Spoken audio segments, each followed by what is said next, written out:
38 past the hour. He's back, he's back, he's back. David Bowie is on the road again, a remarkable performer, and he's put together an ambitious tour promoting his new CD. And he recently took time out to talk with Good Morning America's Steve Fox about his career, his life with his wife, supermodel Iman, and just what the future may bring.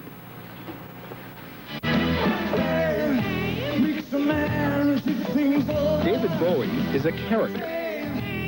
In fact, over the years, he has been a lot of characters, and always a risk-taker.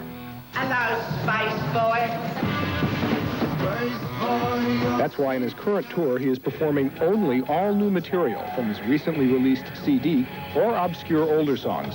He has vowed not to do any of the hit songs that in the 1980s elevated him from cult icon status to middle-of-the-road pop music superstardom. I think it's probably a return to the kind of work that I was doing before the 80s. Mm-hmm. So, artistically for me, that's a place where I feel comfortable. Before the 80s. You didn't like the 80s? Not at all. Bowie was one of the first performers to bring theatricality to rock music, the first to use Broadway stage designers to create sets, the first rock star to appear as an actor on Broadway. From the beginning of his career, he created characters, among the most memorable, the gender-bending Ziggy Stardust. Ziggy plays the time. But in the 1980s, the glitter faded and a new David Bowie emerged, the guy in the suit who became a pop star and also became miserable. Now comes Outside, a stark, complex, and intense chapter in his multifaceted career. Did you make this album for the mass audience, for the David Bowie devoted followers? Not or for one David iota, Bowie? for David Bowie very much. Period. Period. In the back of your mind as a performer, don't you find yourself thinking, geez, I hope people like this? Or not? Does that not enter? That's not part of it. I really want whatever work I do to create some kind of dialogue. Liking is about taste, and as we all know, taste is the death of art. Bowie performs the roles of 7 different characters in Outside, which amounts to a dark Gothic opera, a tale told in music of ritualistic murder committed as a work of art. It includes themes of paganism and chaos, engendered by the upcoming end of the millennium in the year 2000. Kind of a zeitgeist thing.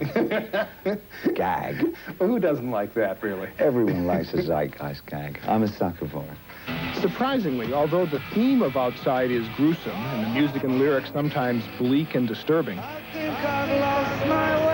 Bowie says he has never been happier. I, for one, was not aware that you have a grown son.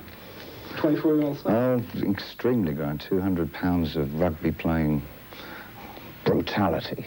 Of course, you've been married to Iman since about 92, I believe. That's right, yeah.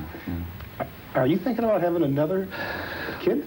The thought's never away from us. I mean, we would like that very much indeed. Honestly? And, yeah. We have terrific life that we're truly grateful for. But I think a child would be fantastic.